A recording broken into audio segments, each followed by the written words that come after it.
All right, everybody ready? Everybody ready? Here we go. Here we go. Here we go. Psalm 34:13. Keep thy tongue from evil and thy lips from speaking guile.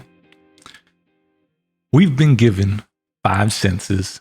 These tools are how we experience the world. We discover everything by either sight, sound, taste, touch, or smell. Some senses we learn are more fit than others for discovering information in certain ways. When babies endeavor to discover their world, they usually do so by touching and grabbing everything, tasting everything. Babies put everything in their mouth, put their mouth on everything. Anything their little hands can grab, they stuff into their mouth. Every once in a while, they'll end up stuffing something up their nose, trying to understand the world by smell. They'll stuff things into their ears, trying to hear it somehow. Still, there are much more effective ways to operate than by just stuffing stuff in your ears, up your nose, tasting everything. A snake has beady little eyes on the side of their heads that can hardly focus. Their eyes have limited range, and they really aren't the most reliable thing for them. Relying on their sight is not the best idea because they don't see very well. Snakes also don't have outer ears or eardrums, so they don't listen to stuff or gain information by what they actually heard with their own 2 ears because they don't have any ears. Instead, snakes have a type of inner ear. An inner ear gets its information through other little bones in the snake's body that passes vibrations along up to the inner ear. And so this also isn't a good source for a snake to gain any kind of information because it only hears stuff that comes from inside its own head. Think about that one. So they don't rely on what they see. They don't rely on what they hear.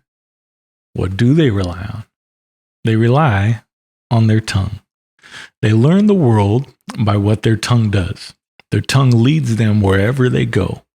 That old serpent, talking about the devil, when he flicked his tongue, he told lies. He caused division, disobedience, and caused sin to enter into the world.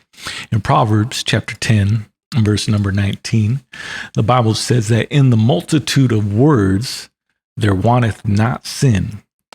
So the more words that you speak, the more likely there is to produce sin. But he that refraineth his lips is wise.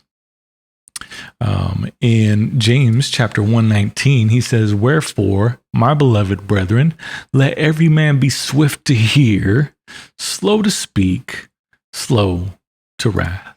There are wiser ways to navigate through this life than to just do what a snake does.